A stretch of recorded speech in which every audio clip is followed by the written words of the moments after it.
안녕하세요. 윤락입니다. 반갑습니다. 오늘은 지난 시간까지 우리가 함수라고 하는 걸 이용해서 코드를 좀 나눠 놨는데요. 그렇게 해서 구조가 만들어진 프로그램으로 저희가 변신을 시켜 놨습니다.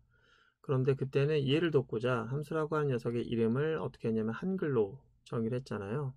그거 좋은 방법이 아니에요. 왜냐면은 이제 그거는 한글이라는 것이 호환성의 문제를 발생시킬 수도 있기도 하고요. 두 번째는 이제 글로벌하게 이 녀석을 다른 사람들이 쓸 수 있도록 하려면 한글을 알아볼 수가 있어야 되는데 못 알아보는 사람들이 많이 있을 거잖아요. 그럼 지역적으로 한국 내에서만 여러분들이 만든 프로그램을 공유할 수 있게 되겠죠.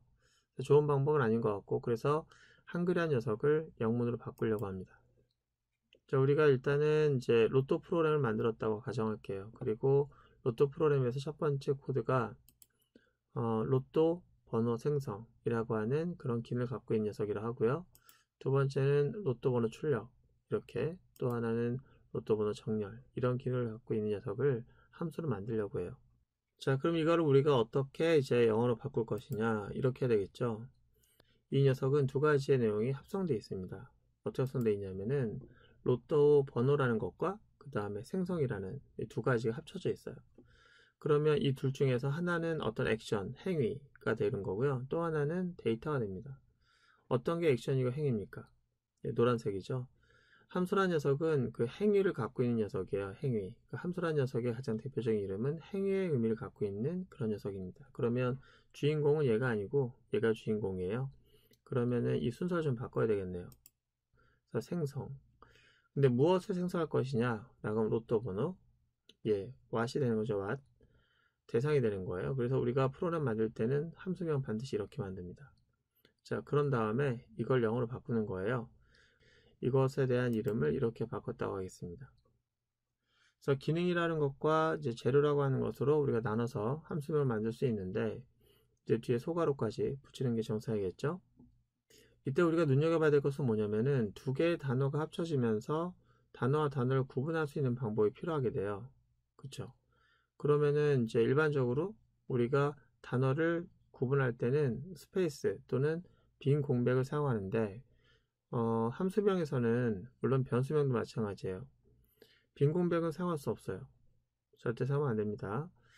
이제 그리고 숫자로 시작할 수도 없어요.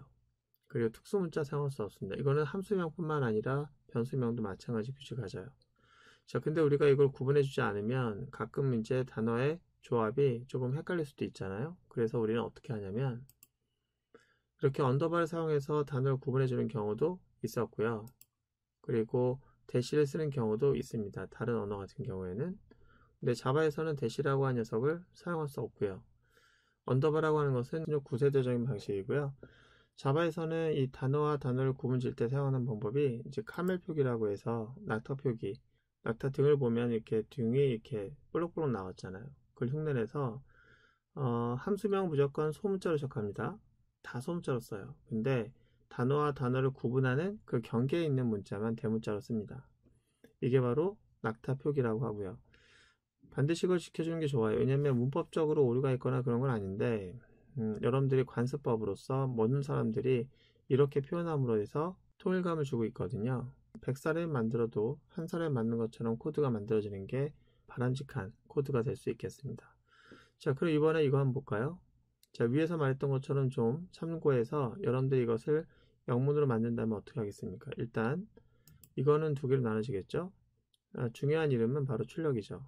출력이 함수 이름이 될 것이고, 그러면은 이제 출력 로또 번호인데 이걸 가지고 다시 영어로 바꿔라. 그러면 어떻게 해요?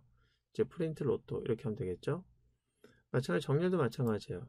정렬도 정렬한 녀석이 이제 앞세워지고 정렬 로또 이렇게 하시면 되겠습니다.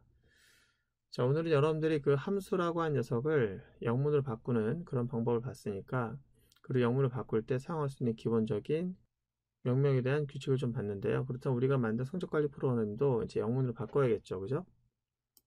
자, 여기 와서 이제 저희가 만든 그 함수명을 좀 바꾸려고 합니다. 첫 번째, 메뉴 입력이라고 하는 녀석의 기본적인 이 기능의 중요한 녀석은 이제 입력이죠. 입력은 input이라고 할게요. 그 다음에 메뉴 이렇게 하시면 되겠습니다. 그리고 나타 표기를 이용해서 카멜 표기 여기 대문자를 바꿨고요. 이제 이 녀석을 복사해서 밑에 좀 내려가서 이제 이걸 고치면 되겠습니다. 그리고 성적 입력도 input 그 다음에 코리아즈라고 하는 이름으로 바꿀게요. 이 코리아즈라고 하는 녀석은 얘가 담고 있는 녀석이 코리아 목록이기 때문에 그렇게 했고요. 그리고 입력을 받는 거니까 이 목록에다가 입력을 받는 거니까 이렇게 했어요. 복사해서 또 내려가서 고치도록 하겠습니다. 성적 입력. 자, 그 다음에 이제 출력하는 건 남았는데 출력하는 코드 같은 경우에는 마찬가지로 프린트 그 다음에 코리아즈 이렇게 하시면 될 것 같아요. 자, 복사해서 내려갑니다. 그리고 여기다 붙여넣기 할게요. 됐습니다. 완벽하죠. 저희가 만든 프로그램이 이제 완벽하게 영문으로까지 이제 바뀌었습니다. 자, 이렇게 해서 구조형 프로그래밍의 이름 명명까지 끝냈습니다. 오늘 고생 많으셨고요. 다음 시간에 뵙도록 하겠습니다.